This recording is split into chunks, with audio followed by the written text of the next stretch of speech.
Welcome to the Veterans Project. I'm your host, John Eberhardt, and with me today is Matt Donovan, United States Navy. Welcome, Matt. Thank you very much for having me here.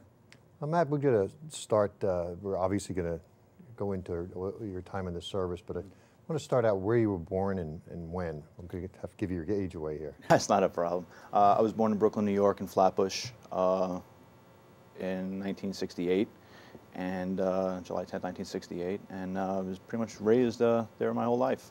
And what did you do before going in the service? I was in high school.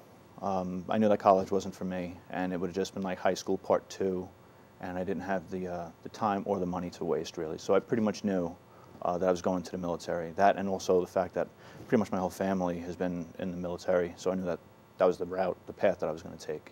Yeah, your family has quite a history of military service. Could you tell us a few, the uncles? My father was in the U.S. Army. He was drafted during the Cuban Missile Crisis. He did 2 years there.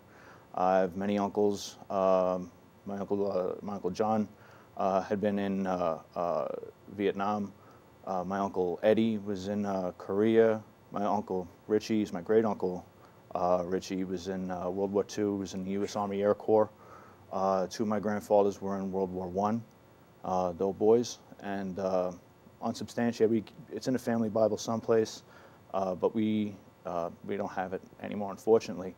But I believe my great grandfather Dennis Simpson was in the Civil War. But again, I can't substantiate that. Holy cow! Yeah. So just through heredity, you pretty much knew what was going to happen. Pretty much, without a doubt. I've always looked up to them, and they were a great bunch of guys. That meant a lot to me. Wow! So you enlisted in the Navy. When was that? I enlisted October 5th of '87. That's when I went into boot camp. I went to boot camp San Diego, California, at Recruit Training Center Command, and that's pretty much where it all started. Okay, after boot camp, obviously you're a sonar technician? I was a sonar technician, yes. So you go to school after that? Yeah, they sent us to the basic electricity and electronics course. That was probably about 14 weeks, 17 weeks of training, thereabouts. Went to sonar A school, where they told you the basics of sonar, what it's all about, the propagation of sound in seawater, how they react. Then I had gone to various digital electronics courses, and then on to my C school, where they gave me an actual piece of sonar to fix. Just so we could explain to everybody how sonar operates. It was fairly new to the Navy years ago, but it's vital to the existence of ships. Without a doubt, without a doubt. How does that operate, well, sonar? There's 2 different kinds of sonars. There's active and passive. Preferably, you would want to be passive, because if you start, just like you see in the old-time movies, when they ping out, bing, and they wait for a turn, as soon as you do that, everybody you're trying to look for knows where you are, and they can get you before you can get them.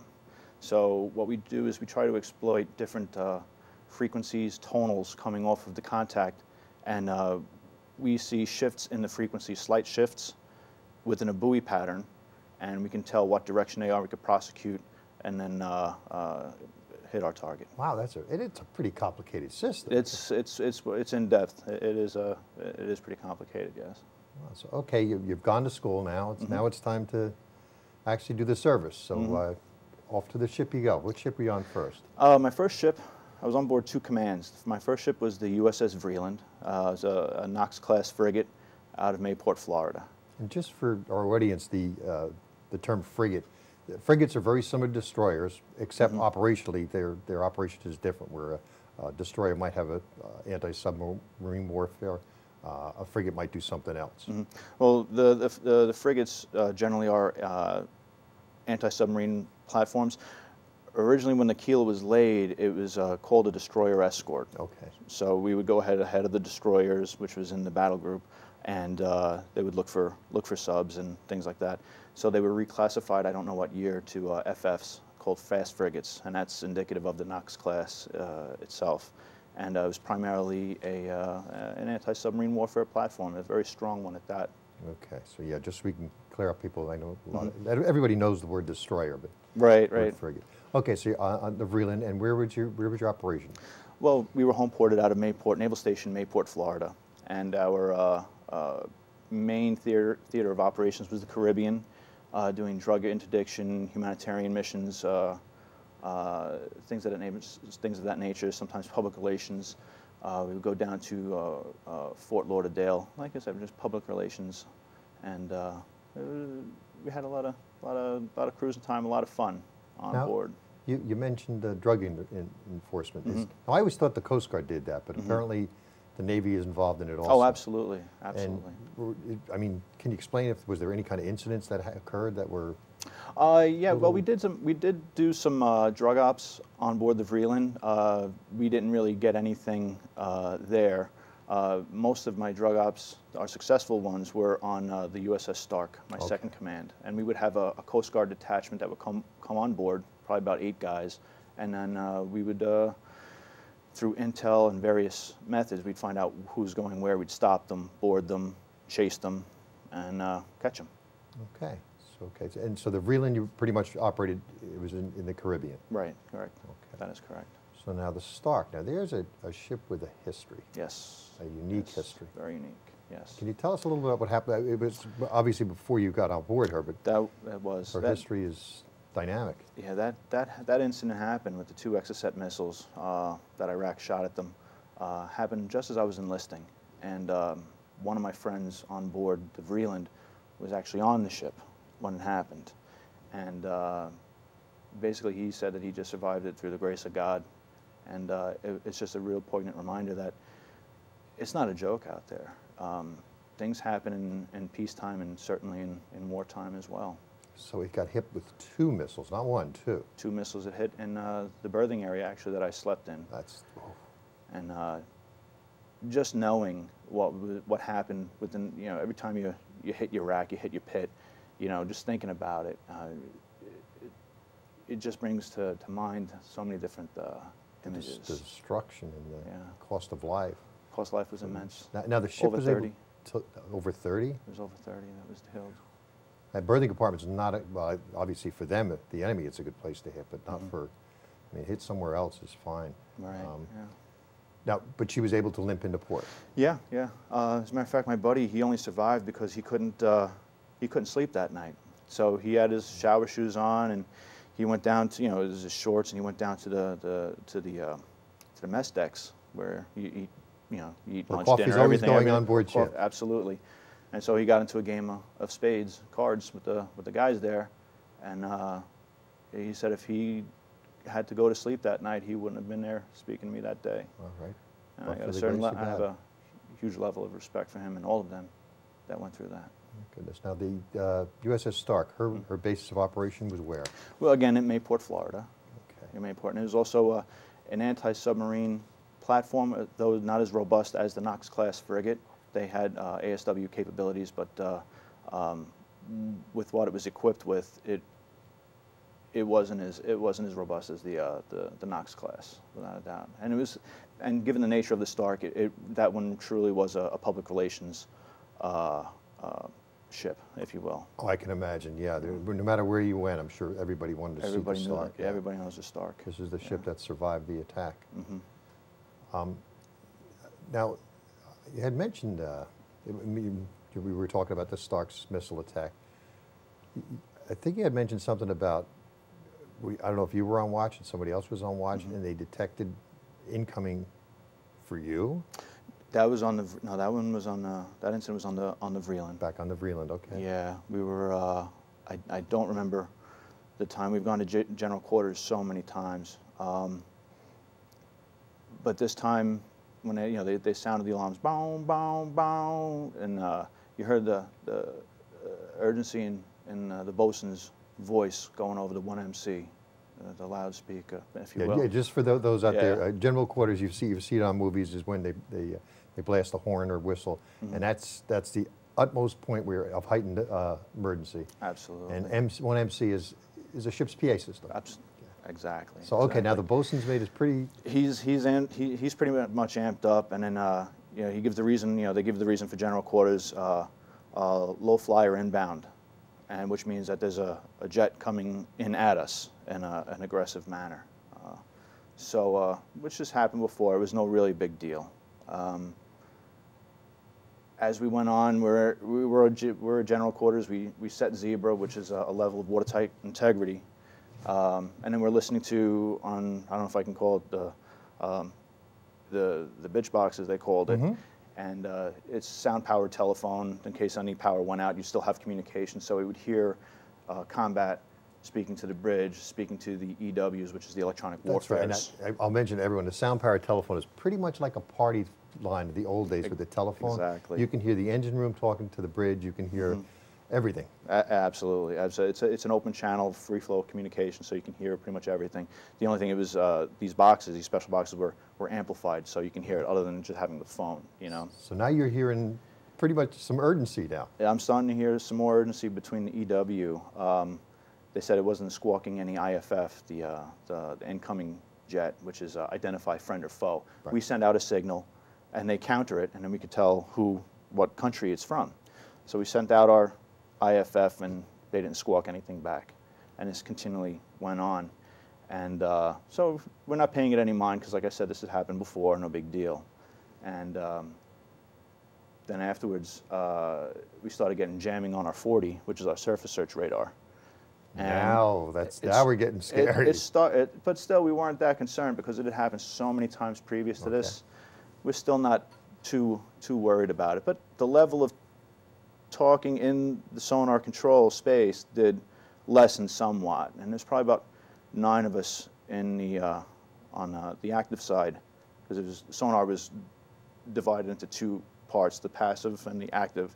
I happened to be sitting on the active side this time, and people started getting a little bit more serious, thinking about hearing what's going on, and then the EW, you heard him on the box telling the captain, missile lock on, and everybody just stopped, and then he said missile away, and he kept calling out ranges and bearings, and it started out at 23,000 yards and closing, and everybody just was like, I looked around, everybody was just looking at the ground, at the deck, and you had a feeling like, oh my God, is this really happening?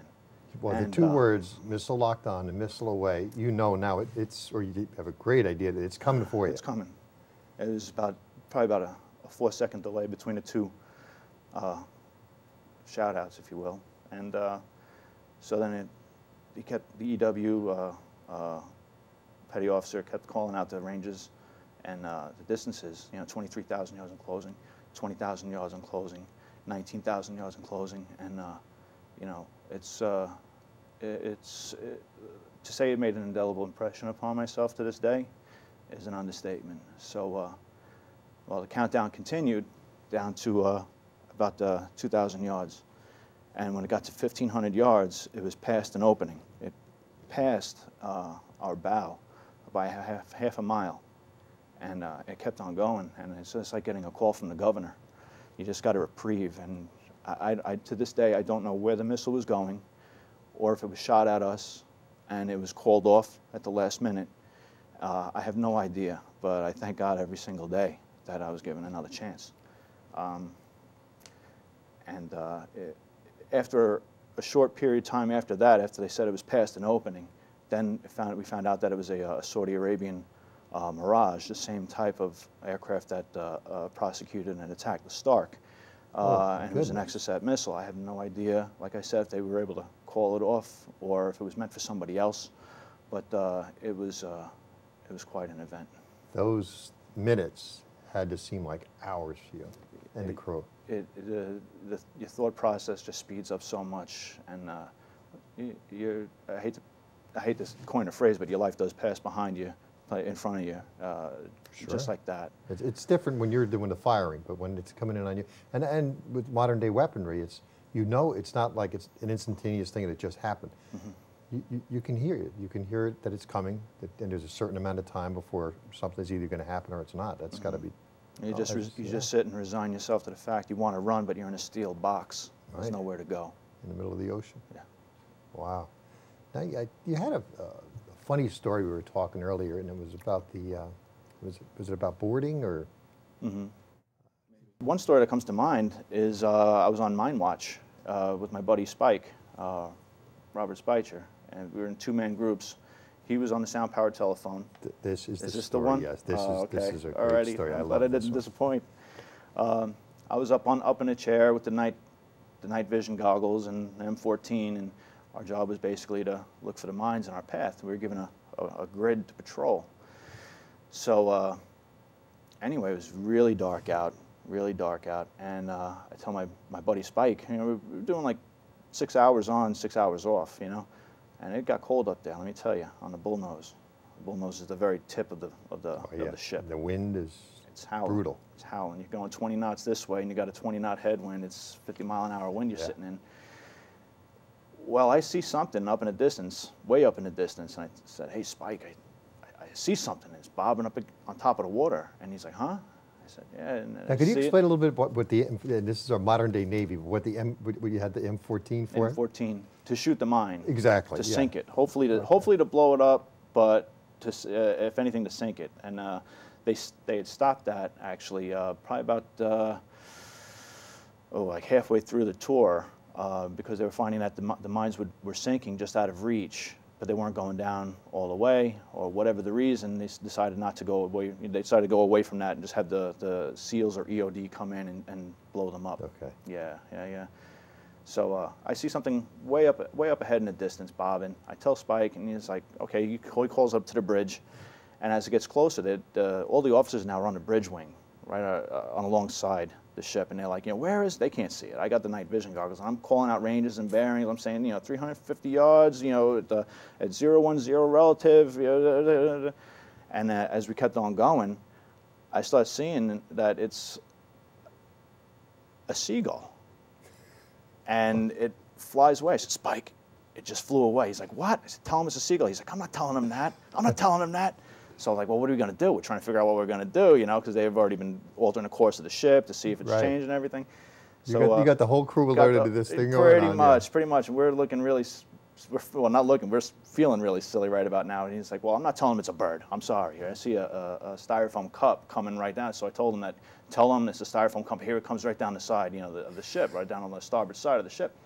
And it was just throwing off so much light from the white styrofoam. It was getting to the night vision goggles, and then so he relays that up to the bridge wing, and you hear all the officers, "Yeah, there, I see it, there it is. All right, good job, guys." So that was kind of funny. That was funny. It's putting everybody on alert like that, but it happens, So there's some rough times, and every once in a while there's a fun time. There's a couple of laughs too along the way, absolutely. So it's good to be in the service. So now your service is over. Mm-hmm. It's time to head home. Mm-hmm. You've got to be happy about that. Without a doubt. You served your country well, and now it's time to go home and go back to work. Yeah. So we got back into port June 28th of '91, and my parents were on the pier. It was just a wonderful feeling to be back home, to see the United States again.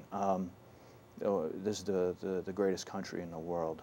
On our way in, they had gotten a little plane to circle us with the banner that says "Welcome home, Vreeland Desert Storm Heroes." I mean, it was just such a wonderful homecoming. I couldn't have asked for anything.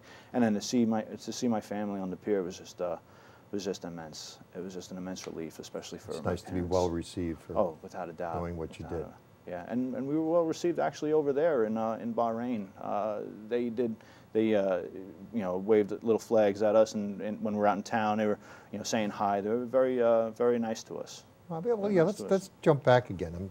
We already had you home, but when you're underway, life is fairly boring unless you're having one of these adventures. Quite mundane, yeah. It's you eat, you do your job, and stand watch and go to bed. Absolutely. But you do pull in the port sometimes. And how were the civilians? How were they? The civilians were very nice. On our way over, we broke down, and we were towed by the USS Hawes into Cagliari. Our shaft bearing, the shaft is the long pole that you have the propeller on. Drives the ship it's down. seized. So we were pretty much dead in the water. We were a single screw ship. And so we were towed into Cagliari, and the reception there from the people was great. I still have a picture of an Italian family. I gave them my hat when we were pulling out from there, and they said, give me a camera. So I gave them the camera, and they took a picture of the family with the little girl wearing the hat. I still have that. That's one of my prized possessions there. They were very nice, very, very nice people. Absolutely. That's nice. We were well received pretty much everywhere. So, okay, now you're out of the service, you've got this great welcome home, you start going off to life. Now how, if you can just reflect back now on the time you spent in the Navy, and had, obviously with honor and a couple scary moments, and how do you feel about your service? I wouldn't change a thing. I would do it all over in a heartbeat. I look back on my service with great pride, with great respect for all the commands I've served within, and it's made me the person who I am today. And I mean, I have nothing but good things to say. At times I would have some bad things to say, but I'm sure that you've experienced that as well with your service. But absolutely, it's. I feel it's made me who I am today, and I thank them for that. Now, Matt, I'm going to bring, we've got from where you were born all the way up, I'm going to bring everyone up to today. You continue to serve. Yes. You're now commander of our local VFW post, That's which correct. is, just for everyone out there, it's a lot of responsibility. It is. There's color guards, there's a building to maintain, there's different ceremonies you guys attend to. We just welcomed home our National Guard, which was a nice, it was very nice treat. But so you just continue to serve. Yeah, I have this feeling that you know, veterans everywhere I feel are my brethren, and I have a responsibility and a duty to go ahead and do whatever I can to help them. But not only that, but also to bring to mind to civilians about the trials and tribulations that our servicemen, both past and present, have. And I want to do my part to instill that pride and keep that feeling of nationalism going. Absolutely. And you do, as a commander. Yeah, thank you. Matt, it's been a pleasure. Thank you very much. Thank you for having me. Absolutely great. Thank you for your service to the country and your continued service afterwards. Thank you, sir. And we'll see you once again on Veterans Project.